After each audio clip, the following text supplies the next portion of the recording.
Greetings, fellow slayers and newcomers alike. Today we are creating the ultimate Oath of the Crown Paladin pure build in Baldur's Gate 3. The bulwark of the battlefield, the Oath of the Crown Paladin is a sworn protector who stands as a living shield between their allies and the wicked ones. Crown Paladins can also make extremely good use of two-handers, making them the perfect blend of protector and devastator. A powerful leader for any party, whether it be from their crowd control, their ability to absorb punishment in place of an ally, or simply marching forward and cleaving through hordes of demons, the Oath of the Crown stands with a beautiful mix of survivability, utility, and raw power. This one may just have the chance to become my main subclass, provided I can restrain my darker urges for vengeance. As always, if you have any suggestions to improve this build or requests for future content, leave a comment below. Written builds and guides on Patreon, channel membership for early access to videos, welcome to Purge Evil, thank you for stopping by, let's get into it. Character creation in level 1. Before we begin, one important item to note. The Potion of Everlasting Vigor for a permanent +2 bonus to Strength in Act 2. Remember to bring Astarion to Araj in Moonrise Towers. Make sure to stick around for the gear section, as not only is there quite a few options, I will of course list both one-handers and two-handers for your preferred playstyle. I may also remind you, or for those new here, that the outfits I'm wearing in these videos is my personal flavor and may not directly reflect the maximum power of the build. Race, background, and skills are of course personal preference, but for the purposes of this video, I will describe the Noble Gold Dwarf Oath of the Crown Paladin. This background gives you proficiency with history and persuasion, and the race comes with a few benefits. You have resistance to poison, and advantage against being poisoned. You also have dark vision, and the Gold Dwarf's maximum HP increases by 1, then another 1 for each level you gain. Combine this with the tough feat, and you're looking at an extra 36 HP by the end of the game. Being a paladin, we first gain Lay on Hands, which is a unique healing ability that can also be used to cure diseases and poisons. This uses Lay on Hands charges, and you'll max out at 5 charges by level 10, and these reset on long rest. Divine Sense is a bonus action that gives you advantage on attacks against celestials, fiends, and undead, and can be used once per short rest. Pretty self-explanatory, use this if you need that extra edge against the evil nasties. Now for our Crown Channel Oath ability, Righteous Clarity. This is an extremely useful ability to have, as it increases you or an ally's attack rolls by your proficiency bonus, which is based on character level and begins at +2, then +3 at level 5, then +4 at level 9. This is going to be useful pretty much for the entire game to ensure attacks land, and is especially useful for those using Great Weapon Master, as it can nearly fully negate the penalty. It also makes for a super efficient 2-level dip into Paladin when multi-classing, as you not only get smites, you'll be able to buff your attack rolls. Starting stats are Strength at 16, Dex at 10, Constitution at 14, Intelligence at 8, Wisdom at 10, and Charisma at 16. I will prioritize Charisma over Strength for the tank version, and Strength over Charisma for the DPS version. This build loves to hold concentration, so if you want more Dex and or Constitution, respec later after collecting potions of Hill Giant Strength to lower your Strength for the other stat. It isn't super necessary though, because do remember that initiative and saves can easily be buffed with gear and or feats, and the Paladin specifically gains the Aura of Protection at level 6, which greatly increases all saving throws. There's also some feats that synergize with this build that warrant taking some of these skills at 17 or 15. I can't describe every combination, but I will list some feats. You'll be able to easily plan ahead knowing what feats you might take, which are entirely dependent on your playstyle. Alert for a +5 bonus to initiative, and you can't be surprised. Great Weapon Master for purging evil, big damage and an extra bonus action attack. Polearm Master for increased frontline ability, lets you opportunity attack enemies that walk within range of you, and gives a minor bonus action attack. Resilient Constitution to greatly help maintain concentration. Sentinel to further protect allies, using a reaction to attack an enemy that is currently melee attacking an ally, and opportunity attacks have advantage and force the target to stop moving. And then some runner-ups are Savage Attacker, Shield Master, Tough, and Warcaster. Level 2. Here we gain our first spell slots and the almighty Divine Smite. I think I described this perfectly before. This is the Paladin's bread and butter, meat and potatoes, the whole course. Divine Smite is literally just another word for purge evil. It's one of the strongest abilities in the entire game, and also one of the most satisfying. It does not use a spell slot if you miss, and you don't even need to actually select it before you attack. You can just proc the smite when you land an attack. And it also makes a really cool sound, and there will be times when you'll just see some crazy numbers. Divine Smite is the main reason why Paladin is so powerful. Here we also choose our fighting style, and this is going to be entirely dependent on your playstyle. If using two-handers, definitely take great weapon fighting. Otherwise, you can take any of the other three options. Protection was what I used the first time I played this game, and it feels really fun when you're leading a party. Defense is always solid for a +1 bonus to AC, and dueling works while wielding a shield, so you'd still gain the extra 2 damage. If I wasn't using a two-hander, I would likely go for protection myself. This uses a reaction to impose disadvantage on an enemy attacking your ally within 1.5 meters of you. Quite thematic, and it just feels good to protect your flock. Level 3. Moving on, we gain Divine Health, providing immunity to diseases. We also gain Channel Oath abilities and Oath spells, which are always prepared. The first Channel Oath ability is Champion Challenge, the ultimate taunt to gain aggro. This uses a bonus action to cause all enemies within a 9-meter radius to have disadvantage on all attacks against any target except for you. Feels like I'm tanking in World of Warcraft again, and this will last for 10 turns or until affected enemies move out of the 9-meter radius. Second Channel Oath ability is Turn the Tide. This is another bonus action and heals all non-enemy creatures in a 9-meter radius for 1d6 plus the Paladin's level plus the Charisma modifier. Reminder that Channel Oath charges reset on short rest. Next up is the 2 always prepared spells. Command is one of the best spells in the game, being only a level 1 spell and having multiple options to control an enemy, as well as making them drop their weapon, which essentially renders them defenseless. This is useful for the entire game.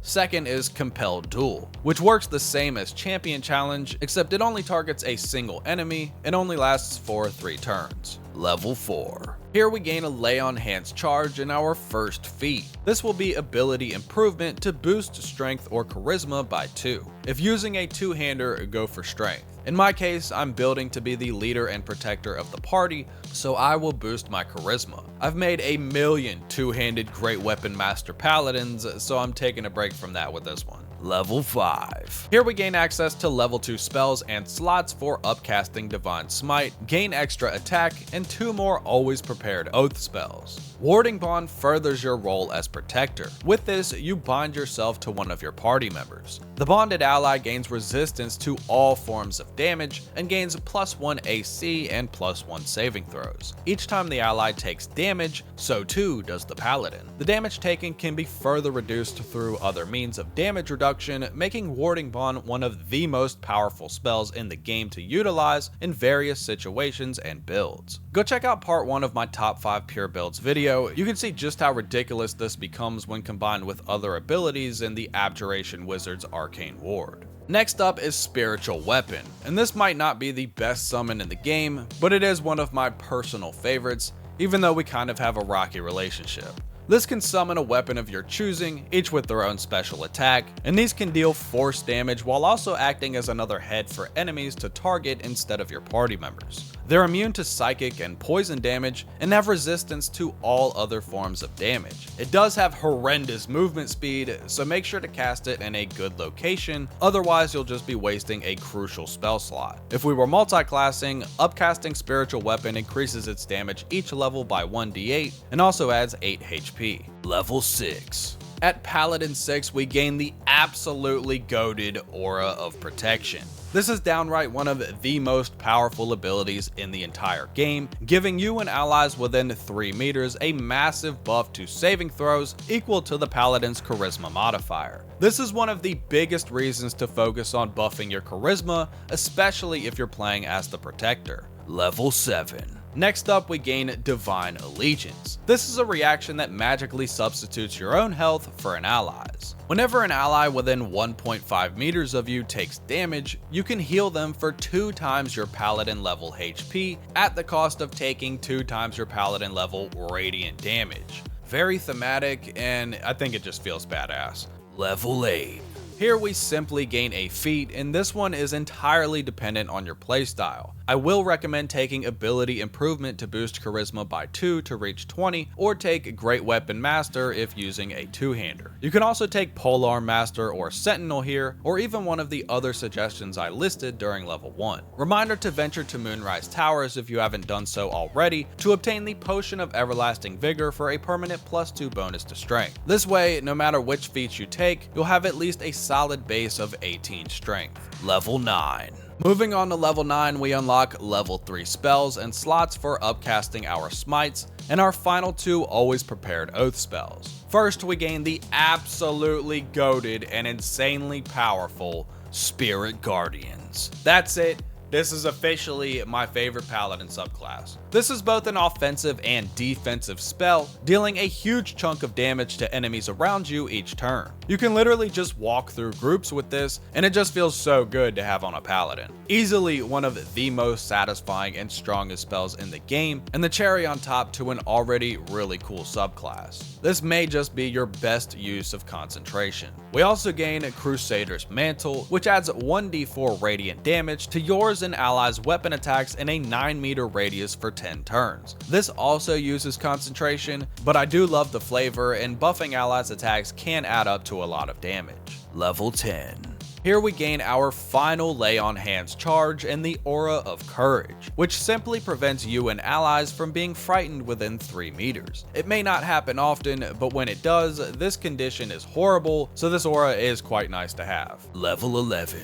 At level 11, we unlock level 3 spells and 1 level 3 spell slot, along with improved Divine Smite. This adds a 1d8 radiant damage bonus to every melee attack you make, and a 2d8 bonus if you land a critical hit. This is just for regularly attacking, so it doesn't use a spell slot at all, it's just a passive feature. You can then upcast your actual Divine Smite when landing a hit to deal even more damage. The Paladin can already deal big damage prior to this, but adding that bonus to every attack is quite ridiculous, even for the one-handed builds. Be careful around those Radiant Retort enemies though. Level 12. Now for the final level, we simply gain a feat, which will completely depend on your previous choices and playstyle. If using a two-hander and still having not taken Great Weapon Master, I would make sure to grab that. Otherwise, my first option would of course be Alert. You can also refer to level 1 for the previously listed feats that I recommend for this build in its various forms. Aside from Alert, the best thing you can do is focus on buffing your ability to maintain concentration. Usually this is sufficiently done through gear and the Aura of Protection, but it never hurts to have more saving throw power. Gear. Locations of all gear can easily be found on Patreon or the wiki. I will of course list both one-handers and two-handers for your preferred playstyle. I may also remind you, or for those new here, that the gear I'm wearing in these videos is my personal playstyle and may not directly reflect the maximum power of the build. This one also was specifically played as a tank support. Act 1 gear, we have the Diadem of Arcane Synergy, Haste Helm, Holy Lance Helm, Helmet of Smiting, Grimskull Helm, Adamantine Splint Armor, Gloves of Baneful Striking, Gloves of Belligerent Skies, Gloves of Dexterity, Gloves of Heroism, Gloves of Power, Gloves of the Growling Underdog, Boots of Genial Striding, Boots of Speed, Boots of Stormy Clamor, Disintegrating Nightwalkers, Boots of Striding, Amulet of Branding, Amulet of Misty Step, Pearl of Power Amulet, Periapt of Wound Closure, Crusher's Ring, Ring of Absolute Force, Ring of Protection, Strange Conduit Ring, Absolute's Warboard, Adamantine Shield, Safeguard Shield, Witchbreaker, Defender Flail, Shining Staver of Skulls, Skybreaker, Larethian's Wrath, Falareluve, Blood of Lathander, Cyanide, Cacophony, Sword of Screams, The Sparky Points, Deep Delver, Faithbreaker, Intransigent Warhammer, Monster Slayer Glaive, Sorrow, Everburn Blade, Jorgoral's Greatsword, Savardobi's Woundseeker, Susur Greatsword, Sword of Justice, Light of Creation, the Skin Burster, Doom Hammer, Hammer Raft, Gandrel's Aspiration, Titan String Bow, Bow of Awareness, Hunting Short Bow. Act 2 Gear, Circlet of Hunting, Flawed Helldusk Helmet, Armor of Devotion, Dwarven Splint Mail, Flawed Helldusk Armor, Reaper's Embrace, Rippling Force Mail, Flawed Helldusk Gloves, Gloves of the Automaton, Gloves of the Duelist, Janiel's Gloves, Luminous Gloves, Cloak of Protection, Thunderskin Cloak, Spellcrux Amulet, Surgeon's Subjugation Amulet, Callous Glow Ring, Killer's Sweetheart, Ring of Protection, Ring of Spiteful Thunder, Absolute's Protector, Ketheric Shield, Sentinel Shield, Shield of Devotion, Shield of Scorching Reprisal, Blade of Oppressed Souls, Lightning Jabber, Ketheric's Warhammer, Drakethroat Glaive, Moonlight Glaive, Defender Great Axe, Halberd of Vigilance, Harmonium Halberd, Darkfire Shortbow. Act 3 Gear, Birthright, Helldusk Helmet, Helm of Balduran, Saravok's Horned Helmet, Armor of Persistence, Emblazoned Plate of the Marshal, Helldusk Armor, Gauntlets of Hill Giant Strength, Helldusk Gloves, Martial Exertion Gloves, Unwanted Masterwork Gauntlets, Legacy of the Masters, Helldusk Boots, Boots of Persistence, Cindermoth Cloak, Cloak of Displacement, Mantle of the Holy Warrior, Amulet of Greater Health, Spell Savant Amulet, Unflinching Protector Amulet, Ring of Regeneration, Till Death Do Us Part, Swire's Sledboard, Biconia's Walking Fortress, Flail of Ages, Duke Ravenguard's Longsword, The Sacred Star, Duelist's Prerogative, Pellersun Blade, Belm, Kerwin's Cauterizer, Narulna, Dwarven Thrower, Hammer of the Just, Seathan, the Undead Bane, Balduran's Giant Slayer, Corpse Grinder, Foe Breaker, Fabricated Arbalist, Gaunter Mail, Hellrider Longbow, the Deadshot. And now for the gear you see me wearing in the video, which is essentially just the Radiating Orb gear. Holy Lance Helm, Thunderskin Cloak, Armor of Devotion, Luminous Gloves, Boots of Stormy Clamor, Spell Savant Amulet, Callous Glow Ring, Coruscation Ring, The Sacred Star, Shield of Devotion, Fabricated Arbalist. If you made it to this point in the video, you are now obligated to like the video and subscribe to the channel. If you thought this build was trash, you are now obligated to dislike the video and come up with something better in the comments.